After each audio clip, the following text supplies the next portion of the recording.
जय हिंद, वंदे मातरम। दोस्तों सभी को राम राम। कैसे हो? सभी बढ़िया हो?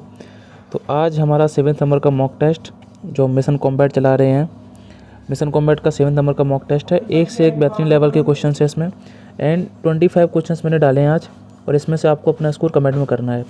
पेशेंस के साथ, पूरी ईमानदारी के साथ वीडियो देखना।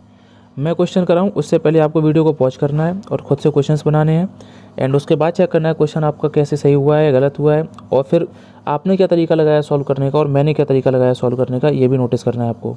और जो क्वेश्चन नहीं बन रहे हैं आपसे, उन गलतियों से सीखो और आगे उन पर काम करो और कंसेप्ट को अच्छा कर लो। ठीक है। टेलीग्राम मस्ट भाई ज्वाइन करना ही करना है सबको, क्योंकि टेलीग्राम पर ही मैं नोट्स प्रोवाइड कराऊंगा। सारे के सारे जो भी इंपॉर्टेंट चीज़ें हैं, हैंड रिटन नोट्स है, व्हाटएवर, सब कुछ टेलीग्राम पर मिलेगा आपको। तो वीडियो को डिस्क्रिप्शन में जाओ, डिस्क्रिप्शन में लिंक मिलेगा आपको, वहाँ से टेलीग्राम ज्वाइन करो एंड PDF को इंस्टॉल कर लो, जाके डाउनलोड कर लो। ठीक है। ज़्यादा टाइम वेस्ट नहीं करूँगा मैं, क्योंकि मेरे पास भी टाइम रहता नहीं है ज़्यादा। चलो वीडियो को स्टार्ट करते हैं। ये रहा पहला क्वेश्चन आपके सामने। आज क्वेश्चन अच्छे लेवल के हैं, सारे के सारे प्रीवियस ईयर क्वेश्चन हैं। लगाओ। अभी क्वेश्चन को सबसे पहले पेशेंस के साथ पढ़ा करो। क्वेश्चन डिमांड क्या कर रहा है? Question each term in this section consist of a sentence with an underline word followed by 4 words. Select the word that is opposite in meaning. मैंने हाईलाइट कर दिया, एग्जाम में हाईलाइट नहीं रहेगा, वहाँ पर आपको सिनोनिम और एंटोनिम में आप फंस जाओगे। ऐसा मत करना कि एंटोनिम पूछा और आप सिनोनिम टिक करके आ गए, नहीं। ठीक है। हमें अपोजिट निकालना है। किसका निकालना है? डिनाउंस का। एक दो तरीका होता है कि डायरेक्ट आपसे वो वर्ड दे दे और वर्ड से वर्ड पूछ ले, बट ये वाला मेथड NDA में अक्सर कराता है और अब एयरफोर्स में भी आ रहा है, नेवी में भी आ रहा है, और ये अच्छा मेथड है। इसमें आपको सेंटेंस से क्लैरिटी मिल जाएगी कि एक्चुअल इसकी मीनिंग हो क्या सकता है। अगर नहीं भी पता है आपको तो एक आइडिया मिल जाएगा। क्वेश्चन कह रहा है the proposal was denounced by one and all. अच्छा, डिनाउंस्ड का मतलब क्या होता है? तो डिनाउंस्ड का मतलब होता है टू क्रिटिसाइज, टू क्रिटिसाइज। ठीक है, मतलब निंदा करना। क्रिटिसाइज की मीनिंग गलत लिखती मैंने, एक सेकंड सही कर दूँ मैं इसको। ये नया पेन है इसलिए अभी। क्रिटिसाइज समवन, ठीक है, निंदा करना होता है इसका मतलब। अब देखो एक एक करके ऑप्शंस की मीनिंग समझेंगे। कमेंडेड का मतलब क्या होता है? कमेंडेड का मतलब होता है प्रशंसा करना, टू प्रेज। ये तो तुमको पता ही होगा, टू प्रेज। ओके। रिकमेंडेड का मतलब क्या होता है? रिकमेंडेड का मतलब होता है किसी चीज़ को सजेस्ट करना, टू सजेस्ट, टू सजेस्ट। और रिनाउंस्ड का मतलब क्या होता है? रिनाउंस्ड का मतलब होता है टू गिव अप, त्याग दे देना, टू गिव अप। और अनाउंस्ड का मतलब क्या होता है? टू डिक्लेयर, घोषणा करना। और हमारा मीनिंग था डिनाउंस। डिनाउंस मतलब निंदा करना, तो निंदा करना का अपोजिट क्या जाएगा? कमेंडेड, किसी चीज़ की बड़ाई करना, प्रशंसा करना। तो इस क्वेश्चन का राइट आंसर क्या हो जाएगा? कमेंडेड हो जाएगा, क्योंकि हमें निकालना था अपोजिट। नेक्स्ट क्वेश्चन आपके सामने है, the answers to the question were coherent. बहुत इंपॉर्टेंट वर्ड है, बहुत ज़्यादा इंपॉर्टेंट, कोहेरेंट। कोहेरेंट का मतलब क्या होता है? तार्किक, या मैं कह दूँ लॉजिकल। कोई चीज़ ऐसी जो लॉजिकल है अपने आप में, जिसका कोई लॉजिक है, वो कोहेरेंट है। अब इसका अपोजिट क्या होगा? जिसकी कोई लॉजिक ना हो। अब रिलैक्स्ड, कंसिस्टेंट, लूज और डिसकनेक्टेड। अब इनमें ऐसा कोई भी वर्ड नहीं दिख रहा है जो लॉजिक का अपोजिट दिखे तुम्हें। उसके लिए तुम्हें सेंटेंस का मीनिंग एक बार समझो, इसमें जो फिट हो जाए अपोजिट, वही इसका आंसर है। कभी कभी क्या होगा कि तुम्हें एक्चुअल मीनिंग, एक्चुअल एंटोनिम और सिनोनिम नहीं दिया जाएगा, आपको सेंस के अकॉर्डिंगली उसको टिक करना पड़ेगा। The answers to this question were coherent, यानी इस क्वेश्चन के जो आंसर हैं वो लॉजिकल हैं। अब तुम्हें ऐसा वर्ड इसमें फिट करना है जो ये कह दे कि इस क्वेश्चन के जो आंसर है वो लॉजिकल नहीं है। तो अगर तुम यहाँ लूज़ भरोगे तो लूज़ तो यहाँ पे सेंस ही नहीं क्रिएट करेगा। क्वेश्चन लूज कैसे हो सकते हैं? नहीं, वो तो सेंस नहीं क्रिएट कर रहा है। रिलैक्स्ड, अब रिलैक्स तो इंसान करता है, क्वेश्चन तो करते नहीं है। कंसिस्टेंट, कंसिस्टेंट भी यहाँ पे फिट नहीं बैठेगा। और डिसकनेक्टेड अगर तुम भरोगे यहाँ पर, तो डिसकनेक्टेड का मतलब क्या हो जाएगा? द आंसर्स, जो क्वेश्चन है, क्वेश्चन के जो आंसर है वो डिसकनेक्ट हैं आपस में, मतलब कनेक्ट नहीं कर पा रहे हैं, तो यही इसका एंटोनिम हो जाएगा फिर। ठीक है। एक्चुअली अगर तुम देखोगे तो कोहेरेंट का एंटोनिम नहीं होता डिसकनेक्टेड, बट क्वेश्चन की मीनिंग के अकॉर्डिंगली इन चारों ऑप्शन में बेस्ट फिट कौन हो रहा है? डिसकनेक्टेड। तो उसके अकॉर्डिंगली हम इसको टिक कर देंगे। ठीक है, ये चीज़ें भी सीखनी है तुम्हें। अगला क्वेश्चन हमारे पास, इसमें क्या करना है? इसमें करना है सिनोनिम, सिनोनिम निकालना है। किसका निकालना है? He had the audacity to interrupt the governor of the state while the letter was addressing a gathering of academicians. Okay, तो क्या ही हैड द ऑडेसिटी, जो कैपिटल लेटर में लिखा है, occurring in the sentence in capital letter, जो capital letters में लिखा है उसका तुम्हें निकालना है सिनोनिम, ऑडेसिटी। तो ऑडेसिटी का मतलब होता है साहस, तुम्हारी इतनी हिम्मत, बस उसी को बोलते हैं तुम्हारी इतनी ऑडेसिटी, साहस, हिम्मत। तो बच्चा बच्चा बता देगा, इसका सिनोनिम क्या हो जाएगा, करेज हो जाएगा। Foolishness, no. एरोगेंस मतलब घमंड होता है। ऑथोरिटी मतलब तुम्हें पता ही है, ठीक है। तो इनमें से कुछ भी नहीं होगा। ओके, इसको हटा दूँ मैं, ये समझ में आ गया, तो सिंपल था। अगला देखो, अगला हमारे पास है, after weeks of frenetic activity the ground was ready for the big match. अब फ्रेनेटिक का मतलब क्या है, ग्राउंड रेडी है एक बिग मैच के लिए काफ़ी हफ्तों के बाद में। फ्रेनेटिक का मतलब क्या है, देखो फ्रेनेटिक का मतलब होता है उत्साही, बहुत ज़्यादा एंथुजियास्म जिसके अंदर, एंथुजियास्म, ठीक है, उत्साह जिसके अंदर भरा पड़ा हो एकदम। फास्ट एंड एनर्जेटिक तुम कह सकते हो, फास्ट एंड एनर्जेटिक, ठीक है। अब इसका तुम्हें सिनोनिम बताना है, तो पहले इन चारों की मीनिंग पता होनी चाहिए। हरीड, हरीड का मतलब होता है जल्दबाजी करना, इसका सिनोनिम होता है हैस्टी, ठीक है, जल्दबाजी करना। हेक्टिक, हेक्टिक का मतलब होता है तनावपूर्ण, ठीक है, व्यस्त कह लो तुम, इसका सिनोनिम होता है चाउटिक या फिर बिजी, ठीक है। एक्साइटेड की बात करूं और स्ट्रेनस की बात करूं, तो एक्साइटेड का मतलब भी सेम वही होता है जो फ्रेनेटिक का मतलब है, मतलब उत्साही, तो इसका राइट आंसर हो जाएगा। और स्ट्रेनस का मतलब होता है जिससे तुम्हें क्या बोलते हो उसको, स्ट्रेनस, स्ट्रेंथ से रिलेटेड, थकाने वाला, ठीक है, स्ट्रेस आ जाए जिससे, ठीक है, स्ट्रेस आ जाए, तो इसका मतलब वो थकाने वाला। इसकी मीनिंग की बात करूँ तो something that is required great energy, एक ऐसा काम जिसमें बहुत ज़्यादा एनर्जी की ज़रूरत पड़े तुम्हें, वो स्ट्रेनस है। तो सेंटेंस के अकॉर्डिंगली फ्रेनेटिक का मतलब होता है उत्साह वाला, बहुत ज़्यादा उत्साह है, और एक्साइटेड का मतलब भी होता है उत्साह, तो इसका सिनोनिम ये हो जाएगा। चलो नेक्स्ट क्वेश्चन, वीडियो को पॉज करो, खुद से बनाओ। एयरफोर्स XY का है 123 का क्वेश्चन, बनाओ इसको। One who believes in giving equal opportunity to women in all fields, बताओ इसका। एक ऐसा इंसान जो औरत को भी बराबर अपॉर्चुनिटी देता है सारे फील्ड्स में, जो बिलीव करता है इस चीज़ में कि उनको मिलनी चाहिए, क्या बोलते हैं उसको, फैंटेसी बोलते हैं, फीजिबल बोलते हैं, फेलोनियस बोलते हैं, फेमिनिस्ट बोलते हैं। तो पहले इन चारों वर्ड के तुम्हें मीनिंग पता होने चाहिए। फैंटेसी का मतलब होता है कल्पना करना, कल्पना का मतलब इमेजिनेशन, ठीक है, कल्पना करना। फीजिबल, फीजिबल का मतलब होता है पॉसिबल, संभव। फेलोनियस का मतलब होता है something that is related to crime, crime जो क्राइम से रिलेटेड है उसको फेलोनियस बोलते हैं, और क्राइम को क्या बोलते हैं, फेलोनी, ये भी याद रखना, फेलोनी मतलब क्राइम होता है, ठीक है। अब बचा एक वर्ड फेमिनिस्ट, तो यही इसका आंसर है। फेमिनिस्ट बंदा एक ऐसा बंदा होता है जो बिलीव करता है कि वुमेन को इक्वल अपॉर्चुनिटी मिलनी चाहिए सारे के सारे फील्ड्स में। एयरफोर्स XY23 का था क्वेश्चन, बाकी सारे NDA के BYQ हैं, तो आप देख लो क्वेश्चन का लेवल क्या रहता है, और अपना मार्क्स जो हैं उनको कमेंट में ज़रूर बताना मुझे। अगला है आई सजेस्टेड, ये तुम्हारा SSC CPO का क्वेश्चन है। अब ऐसा नहीं है CPO में आ गया, SSC का क्वेश्चन है तो एयरफोर्स में नहीं आएगा, बिल्कुल आएगा, ठीक है। आई सजेस्टेड करना क्या, डायरेक्ट इनडायरेक्ट है। To my brother that we should go to the hills for a change. देखो एक होता है जब आप 11th और 12th में पढ़ाई करते हो, तब जो डायरेक्ट इनडायरेक्ट और वॉइस पढ़ने होते हैं ना, डायरेक्ट इनडायरेक्ट और वॉइस, उनका पढ़ने का तरीका अलग होता है, तुमको बनाने होते हैं, लिखने पड़ते हैं। यहाँ पर जब तुम कम्पिटिटिव एग्जाम की तैयारी कर रहे हो, तुमको ऑप्शन टिक करने हैं, तो ऑप्शन टिक करने में तुमको एलिमिनेशन मेथड आना चाहिए, यानी गलत वाले ऑप्शन हटा दो, बचा हुआ सही है तुम्हारा। तुमने देख लिया मेन चीज़ें। आई सजेस्टेड, यहाँ पर सजेस्ट है, मतलब इन्वर्टेड कॉमा में जो भी बात कही गई होगी वो सजेशन होगा, सुझाव होगा कोई ना कोई, तभी तो रिपोर्टेड वर्ब जो है, रिपोर्टिंग वर्ब को चेंज करके क्या कर दिया उन्होंने, हटा के सजेस्टेड कर दिया है, ठीक है। चलो देखते हैं ऑप्शंस को। अब देखो यहाँ पर I requested to my brother, देखो यहाँ तो रिक्वेस्टेड होता ही नहीं है, यहाँ तो सेड टू ही रहेगा, अंदर जो बातचीत लिखी है उसको देखते हुए हम चेंज करते हैं, तो ये तो गलत हो गया ऑप्शन। ये है shall we go to the hills for a change, question mark, interrogative तो था ही नहीं, सेंटेंस हटाओ उसको। I said to my brother, मैंने मेरे भाई से कहा, we shall go to the hill for a change, हमें जाना चाहिए। अब इसमें कोई सजेशन की तो बात कही नहीं गई है, ये तो सिंपल फ्यूचर दिख रहा है मुझे, विल सेल वर्ब की फर्स्ट फॉर्म, तो ये भी नहीं है। इसमें कहा गया लेटस, लेट जहाँ भी लगाओ वो दिखाता सजेशन, सुझाव को, तो लेटस की वजह से ही हम सेड टू को चेंज किसमें करेंगे, सजेस्टेड में। तो I suggested my brother that we should go to the hills for a change, ठीक है, तो यही ऑप्शन इसका सही हो जाएगा। एक छोटा सा हिंट और क्वेश्चन आपको बन गया। अगला है नेवी AA का क्वेश्चन, और ये SSC CPU में भी रिपीट किया है। देखो, may you blessed with good health. Again हमें क्वेश्चन बनाना नहीं है, हमें ऑप्शन को टिक करना है। तो हम एलिमिनेटेड से जाएंगे, जो गलत है उनको हटा दो पहले।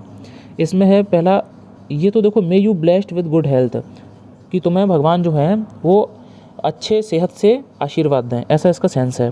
तो ये पैसिव में है, किसमें? पैसिव वॉइस में, क्योंकि मे यू ब्लेस्ड, मे के साथ में देखो वर्ब की थर्ड फॉर्म आई है ना, मे के साथ तो वर्ब की फर्स्ट फॉर्म आती है, अब थर्ड आई है, मतलब ये पैसिव में है। ओके, अब इसका एक्टिव बनाना है तुम्हें। May God bless you with good health, ठीक है, ये हो सकता है। May God health bless you, अब इसमें कह रहा है जो हेल्थ है वो तुम्हें ब्लेस करे, जबकि ब्लेस तो गॉड करेंगे, तो इसका तो सेंस ही गलत हो गया। God should bless you good health, अब यहाँ मे था, यहाँ शुड कैसे हो गया? इसकी वजह से गलत हो गया। अगेन यहाँ शुड कैसे हो गया? इसकी वजह से गलत हो गया। भाई मे का शुड थोड़ी हो जाएगा। यानी इन चारों ऑप्शन में जो बेस्ट ऑप्शन है वो कौन सा है? वो ऑप्शन है ए, और ए आपका करेक्ट आंसर है। अगला क्वेश्चन देखो, NDA 2020 का क्वेश्चन है ये।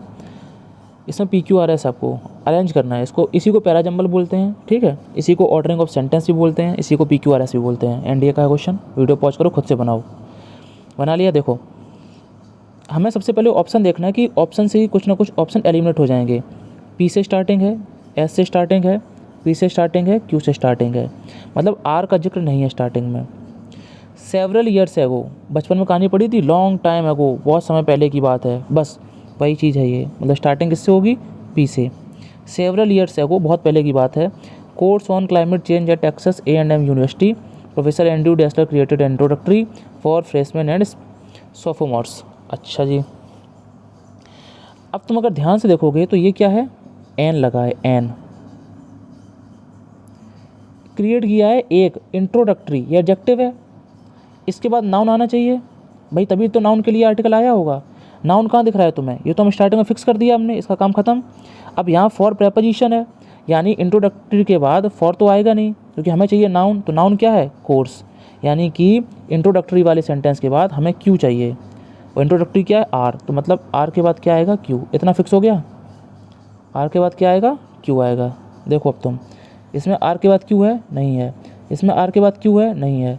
इसमें आर के बाद क्यू है? नहीं है। एक ही ऑप्शन में आर के बाद क्यू है, तो वही आंसर हो गया आपका। इस तरीके से क्वेश्चन सॉल्व किए जाते हैं। और फिर इसको क्रॉस चेक भी करो एक बार, PRQS, पी मतलब, साफ कर दूँ मैं इसको, पी मतलब सेवरल ईयर्स अगो, ठीक है, पी के बाद आर है। प्रोफेसर एंड्रयू डेसलर क्रिएटेड, इन्होंने क्रिएट किया है एन इंट्रोडक्टरी कोर्स, एक कोर्स क्रिएट किया है किस पर? On climate change and on climate change eight, इस यूनिवर्सिटी में क्लाइमेट चेंज पर कोर्स है और इस यूनिवर्सिटी में किया है। किसके लिए किया है? तब हम बोलेंगे फॉर फ्रेशमैन एंड सोफोमोर्स, ठीक है। तो it is your right answer. I hope सबका सही होगा ये। नेक्स्ट क्वेश्चन, चलो 2020 का ही फर्स्ट है ये भी, बनाओ इसको। बना लिया? देखो, एडवर्सिटी विदाउट सकम्बिंग, अब इन दोनों के मीनिंग तुम्हें आने चाहिए। सकम्बिंग का मतलब होता है, सक्यूम्बिंग बोल दो, हार मान लेना किसी चीज़ से, डर जाना। और एडवर्सिटी का मतलब तो पता ही है तुम्हें, विपत्ति, आपदा, दुख, तकलीफ़, एडवर्सिटी का मतलब। ओके, दुख तकलीफ़ की बात है और हार मान लेने की बात है, ठीक है। To the clouds of doubt and jealousy, यहाँ पर एक मुहावरा टाइप का आ गया है कि घने बादल हैं किसके? डाउट के और जेलसी के। Between friends which is subjected to both prosperity, अब देखो प्रॉस्पेरिटी एडवर्सिटी, लग रहे कि नहीं लग रहे, पास में आएंगे ये, और एंड से जुड़े हैं, मतलब एक वर्ड जो पहले है उसी टाइप का वर्ड बाद में भी आएगा। और प्रॉस्पेरिटी एक पॉजिटिव वर्ड है, उन्नति, प्रॉस्पेरिटी का मतलब होता है उन्नति या अच्छे हालात कह लो तुम, और इसका मतलब है विपत्ति, तो ये एडवर्सिटी के पास में जाएगा। यानी कि, और इसको पढ़ो, द एसे ऑफ फ्रेंडशिप, यानी फ्रेंडशिप पर एक ऐसे लिखा गया है बाई फ्रांसिस बेकन, सेलिब्रेट किया द इंटीमेसी। इंटीमेसी का मतलब कौन बताएगा? इंटीमेसी मतलब होता है निकटता या घनिष्ठता। अब घनिष्ठता या निकटता किन के बीच में होगी? बिटवीन फ्रेंड्स, दोस्तों के बीच में होगी। मतलब एस के बाद आर जच रहा है हमें, एस के बाद आर यहाँ पर है, यहाँ पर नहीं है, एस के बाद आर यहाँ भी नहीं है, और एस के बाद आर यहाँ भी नहीं है। बस एक ही चीज़ से हमने ऑप्शन टिक कर दिया, सी ऑप्शन करेक्ट आंसर है। और बाकी के भी क्रॉस चेक करो एक बार। तो सेंटेंस बनेगा क्या, सेंटेंस बनेगा एस से तो स्टार्टिंग होगी क्योंकि the essay of friendship by Francis Bacon celebrated, ये वर्ब है, ये प्रेपोजिशन के बाद ऑब्जेक्ट बन गया, ये ऑफ ये तो पूरा है ही नहीं, ठीक है। द एसे सिंगुलर है, इसके साथ celebrated. The intimacy between friends which is subjected to both prosperity and adversity, यानी आर के बाद पी, ठीक है। Without succumbing to the clouds of doubt and jealousy, बिना हार मान लेने के, किससे हार माननी है, डाउट और जेलसी के बादलों से हार मानने के बिना, ये इसका सेंस आ रहा है। तो आपका सी ऑप्शन करेक्ट आंसर हो गया। चलो, आपको इनको सॉल्व करने के लिए बहुत ज़्यादा मास्टर्स नहीं करनी है इंग्लिश में, बस थोड़े से लॉजिक्स हैं, थोड़े से रूल्स हैं जिनको अप्लाई करना आना चाहिए बस इन्हीं सेंटेंसेस में, कि कौन सी चीज़ कहाँ फिट बैठेगी। अगला क्वेश्चन देखो, क्वेश्चन नंबर 10 पे आ गए हम लोग इतनी जल्दी। एक मिनट चेक कर लूँगा। अच्छा, कहीं ऐसा ना हो छूट गया कोई नंबरिंग मुझसे। देखो, if I were a millionaire I would have help the poor.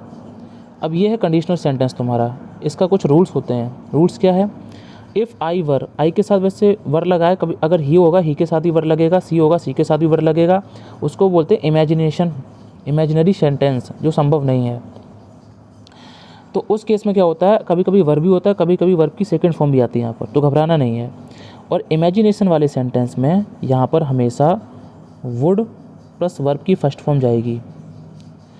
Could भी जा सकता है और माइट भी जा सकता है, बट कभी भी वुड हैव वर्ब की थर्ड फॉर्म नहीं होगी। लिख लो कॉपी में पेन कि अगर इमेजिनेशन सेंटेंस में वर्ब या फिर वर्ब की सेकंड फॉर्म है तो आगे चलकर क्या आएगा, सर वुड प्लस V1 या कुड प्लस V1 या माइट प्लस V1 आएगा। लिख लो ये चीज़। तो बस इस सेंटेंस में देखोगे अगर तुम, तो वर्ब दिख गया, मैं वर्ब दिखते ही समझ जाना वुड प्लस V1 आएगा, ठीक है। वुड हैव वर्ब की थर्ड फॉर्म नहीं आएगी। वुड हैव वर्ब की थर्ड फॉर्म कब आती है, जब कंडीशन और रिजल्ट दो चीज़ें होती है हमारे पास। अगर कंडीशन तुम्हारी है पास्ट परफेक्ट में, तो रिजल्ट किस में जाएगा, रिजल्ट जाएगा वुड हैव वर्ब की थर्ड फॉर्म में। अगर कंडीशन तुम्हारी है पास्ट इंडेफिनिट में, मतलब वर्ब की सेकंड फॉर्म में सिर्फ कंडीशन में, पास्ट इंडेफिनिट में, तो हमारा रिजल्ट जाएगा वुड प्लस V1 में, वुड प्लस वर्ब की फर्स्ट फॉर्म में। और अगर कंडीशन तुम्हारी है नॉर्मल प्रेजेंट इंडेफिनिट में, किस में है, प्रेजेंट इंडेफिनिट में, तो रिजल्ट किस में जाएगा, फ्यूचर इंडेफिनिट में। एक कंडीशन और, अगर प्रेजेंट इंडेफिनिट में है कंडीशन तो रिजल्ट भी जाएगा प्रेजेंट इंडेफिनिट में। अब तुम कहोगे सर ये क्या बात हुई, अभी तो आपने बोला है कंडीशन प्रेजेंट इंडेफिनिट में है तो रिजल्ट फ्यूचर इंडेफिनिट में जा रहा है। हाँ, लेकिन जब आपका सेंटेंस यूनिवर्सल ट्रूथ हो, साइंटिफिक फैक्ट हो कोई, तो अगर कंडीशन प्रेजेंट इंडेफिनिट में है तो रिजल्ट भी प्रेजेंट इंडेफिनिट में ही रहेगा, फिर उसको बोलते हैं जीरोथ कंडीशन, ठीक है। मेरा लेक्चर है कंडीशनल सेंटेंस का, उसमें विस्तार से सारी चीज़ें बताई हैं, जाओ अल्फा बैच की प्लेलिस्ट में वो अपलोड है, उसको देखो जाके एक बार। क्वेश्चन नंबर 11 आपकी स्क्रीन पर ये रहा, चलो करो। हमारे पास देखो 4 स्पेलिंग्स हैं, इसमें से करेक्ट वाली आपको छांटनी है, नहीं इनकरेक्ट छांटनी है। कौन सी इनकरेक्ट है, तो एडवाइजरी ये तो ठीक है, इररिवर्सिबल ठीक है, ये भी ठीक है, प्रिसम्पचुअस ये भी ठीक है। कोई बताएगा प्रिसम्पचुअस का मतलब क्या होता है, इसका मतलब बताओ फटाफट। सीज्मिक, सीज्मिक वेव पढ़ी है, सीज्मिक की स्पेलिंग होती है SEISMIC, सीज्मिक ये स्पेलिंग होती है इसकी। आई के बाद ई नहीं आएगा, ई के बाद आई आएगा, यही गलत थी, तो उस हिसाब से हमारे ये करेक्ट ऑप्शन हो गया। प्रिसम्पचुअस का मतलब होता है जो मर्यादा को भंग करने, उद्दंड, इम्प्यूडेंट, इसका सुनने में याद आ गया, लिख लो इम्प्यूडेंट बंदा, इम्प्यूडेंट मर्यादा भंग करे या फिर उद्दंड हो, बहुत ज़्यादा ढीठ हो, जिसको तुम बोल सकते हो, ठीक है भाई। चलो अब अगला है पैसेज हमारा। कुछ बच्चे कहते हैं पैसेज के पहले क्वेश्चन दिखा दो सर, तो लो पहले क्वेश्चन देख लो। पहला क्वेश्चन, वीडियो को पॉज करो, खुद से देखो सारे क्वेश्चन, चलो देख लिए। अब मैं पैसेज पढ़ता हूँ, क्योंकि मैं पहले पैसेज पढ़ता हूँ फिर क्वेश्चन बनाता हूँ। Mountains occupy about a quarter of the earth's land, ठीक है, अर्थ के लैंड का लगभग 1/4 माउंटेन्स ने ऑक्यूपाई कर रखा है।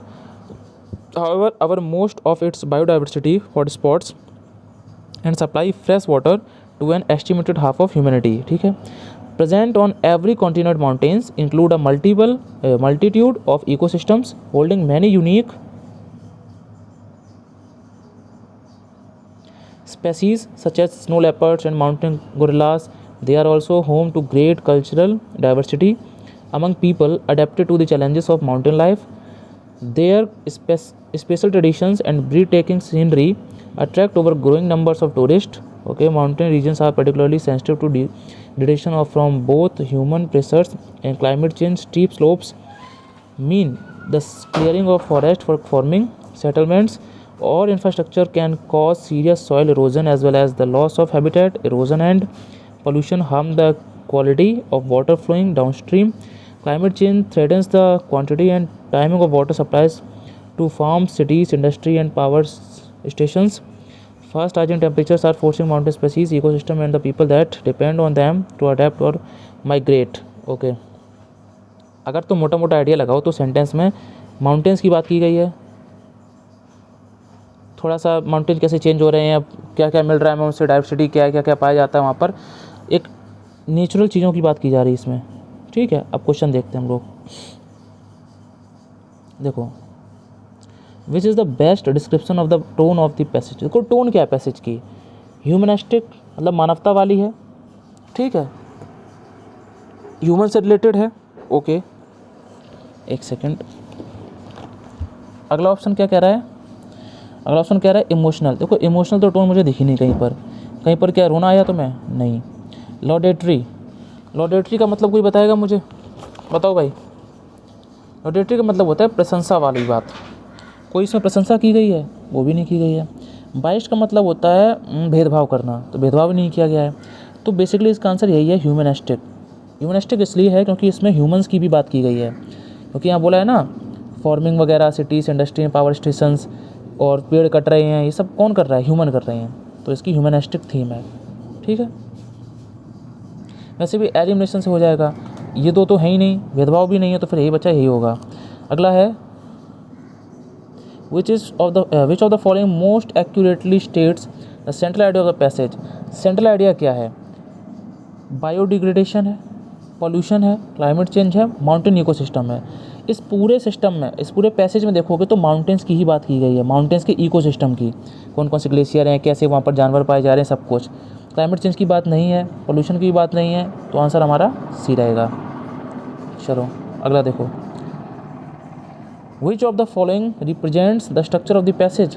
अब पैसेज का स्ट्रक्चर क्या है, डेफिनेशन बताएगी इसी चीज़ की।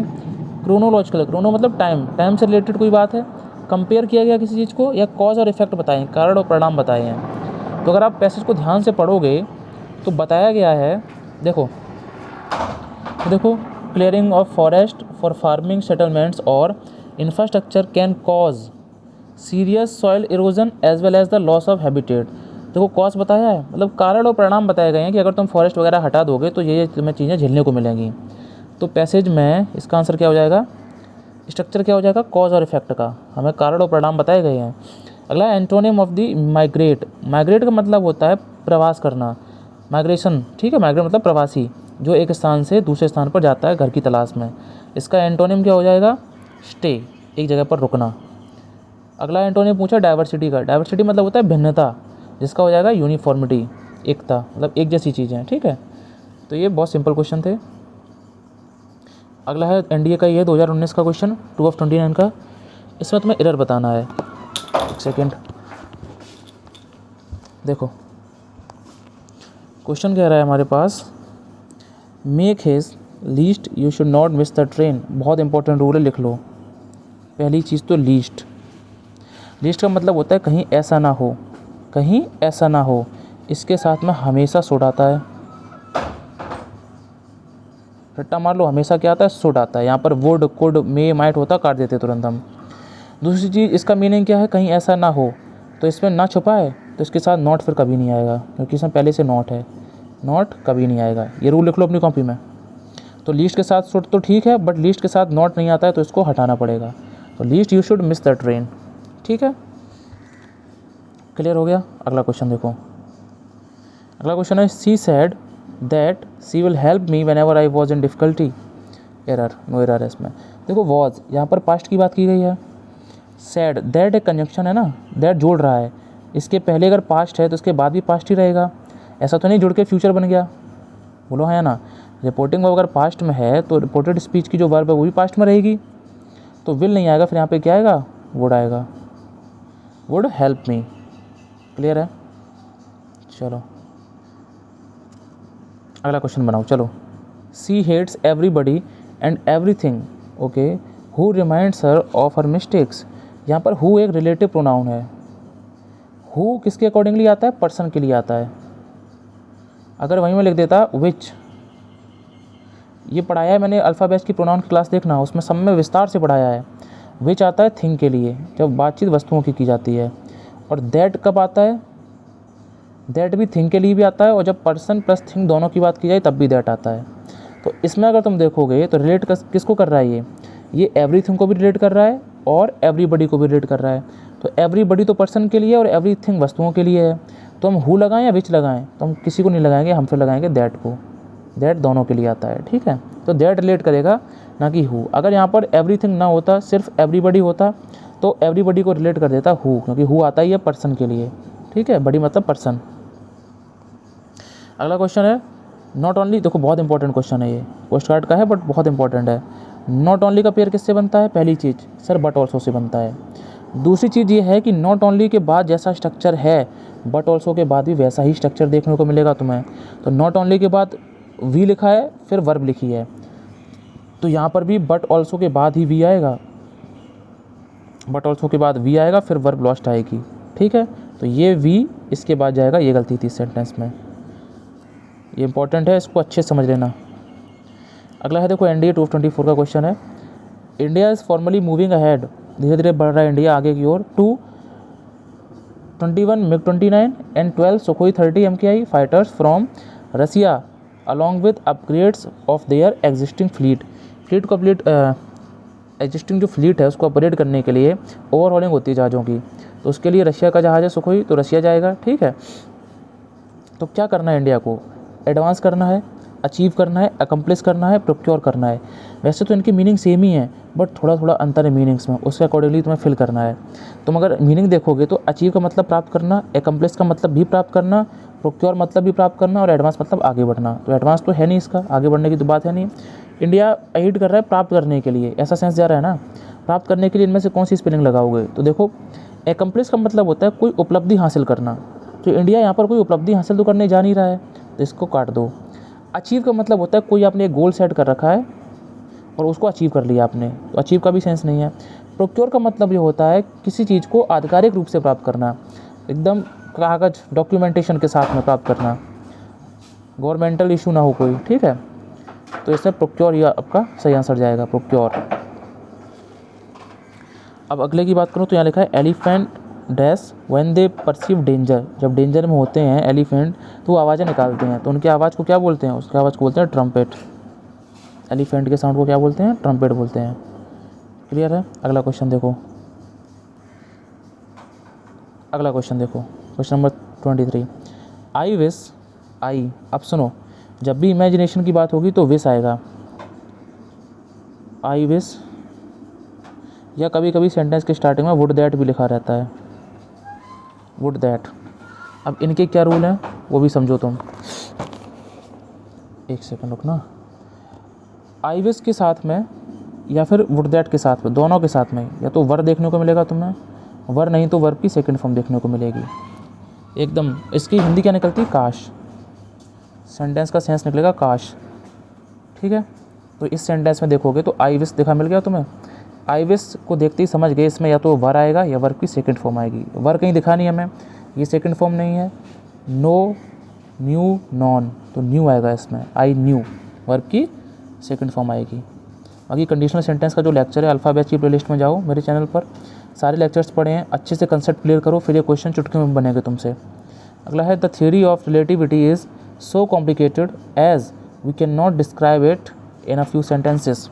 यानी इतनी कॉम्प्लिकेटेड थ्योरी है कि हम इन्हें डिस्क्राइब नहीं कर सकते हैं। ये कंजक्शन से तुम्हारा है। देखो जब भी तुम्हें कंपैरिजन करना हो तो सो और एज आता है, और जब तुम्हें कोई एबिलिटी दिखानी है या कॉज इफेक्ट दिखाना है तो सो दैट आता है। अब तुम इसमें देखोगे क्या कंपैरिजन किया गया है। अगर कंपैरिजन की बात है, कंपैरिजन की, तो पेयर आएगा सो और एज का, और तुमने अगर कारण और परिणाम बताया है यानी कॉज इफेक्ट बताया है तो फिर सो के साथ में दैट आएगा। अब सोचो the theory of relativity is so complicated, इतनी ज़्यादा कॉम्प्लिकेटेड है कि इसको डिस्क्राइब नहीं कर सकते एक सेंटेंस में, कुछ सेंटेंसेस में। मतलब ये कारण है इसका, कॉम्प्लिकेटेड है, इसलिए ये इसका परिणाम है। तो कारण और परिणाम के लिए सो का पेयर एस से नहीं, सो का पेयर दैट से बनाएंगे। इसका ये कंसेप्ट था। ये कंसेप्ट लिख लिया करो अपनी कॉपी में, अपनी भाषा में। एग्जाम के टाइम पे कुछ होना चाहिए तुम्हारे हाथ में एक शॉर्ट रिवीजन के लिए, फटाफट तुम देखो और तुम्हारे दिल में ये आ जाए कि हाँ मैंने फटाफट रिवाइज कर लिया पूरा इंग्लिश को। क्वेश्चन नंबर 25 देखो, the college is holding special lectures for their students. बस यही गलती पकड़ में आ गई मेरे। फॉर देयर स्टूडेंट, अपने विद्यार्थियों के लिए। देयर किसके लिए आया होगा? जब यहाँ नाउन कैसा होगा? प्लूरल। प्लूरल नाउन के लिए तो देयर आएगा। अब बातचीत हो रही कॉलेज की। कॉलेज जो है अपने बच्चों के लिए, तो कॉलेज तो निर्जीव वस्तु है ना एक, उसके लिए देयर। देयर तो किसी इंसानों के लिए आता है, तो निर्जीव के लिए क्या आएगा? इट। तो इट का क्या बनेगा पोजीशन? It's students. ये इसकी गलती थी, सही होगा। अभी नहीं, अभी कहानी ख़त्म नहीं हुई है, 25 क्वेश्चन हो गए।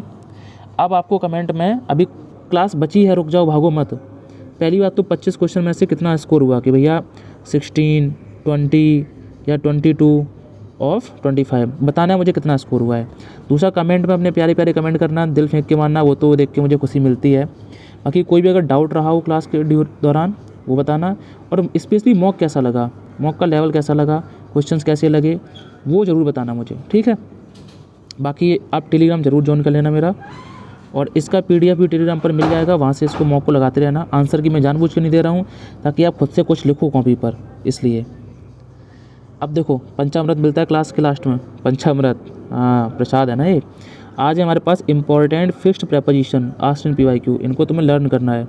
घर पे बैठ के दो चार बार देखना है, सारी की सारी इंपॉर्टेंट है। चार्ज के साथ में ऑफ आता है, बिवेयर के साथ में ऑफ आता है, देखा, बिवेयर ऑफ डॉग्स, कुत्तों से सावधान। डाई बहुत इंपॉर्टेंट है, मरना। अगर किसी डिजीज़ से कोई इंसान मर रहा है तो फिर डाई के साथ ऑफ आएगा, जैसे he died of cancer, cancer एक बीमारी है, डिजीज़ है, तो फिर ऑफ आया है। और किसी कारण से मर रहा है तो फ्रॉम आएगा, फिर ही डाइड फ्रॉम थर्स्ट, वो प्यास से मर गया, तो प्यास कोई बीमारी तो नहीं है, इसलिए फ्रॉम आया यहाँ पर।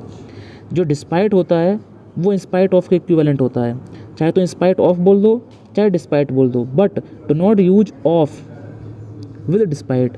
डिस्पाइट के साथ कभी ऑफ मत लगाना, क्योंकि ये तो डिस्पाइट ऑफ के बराबर ही है, इसमें पहले से ऑफ छिपा है एक, ये एग्जाम में आता है क्वेश्चन, डिस्पाइट के साथ में ऑफ दे देगा तो हटा देना ऑफ को तुरंत, ठीक है। तो ये 5 प्रेपोजिशन थी फिक्स, इनको किसी दिन मैं मॉक बना के टेलीग्राम पे डाल के पूछूंगा क्विज में, देखूंगा कौन बता पाएगा। अभी कहानी ख़त्म नहीं हुई है, ये तो कुछ मोटिवेशन है भाई, मुश्किल वक्त फौजी सख्त, लेकिन अभी ये इंपॉर्टेंट चीज़ है, कंसेप्ट समझाना तुमको। जो वॉइस होते हैं हमारे, वॉइस में बहुत इंपॉर्टेंट कंसेप्ट आता है वी कन्फ्यूजन का।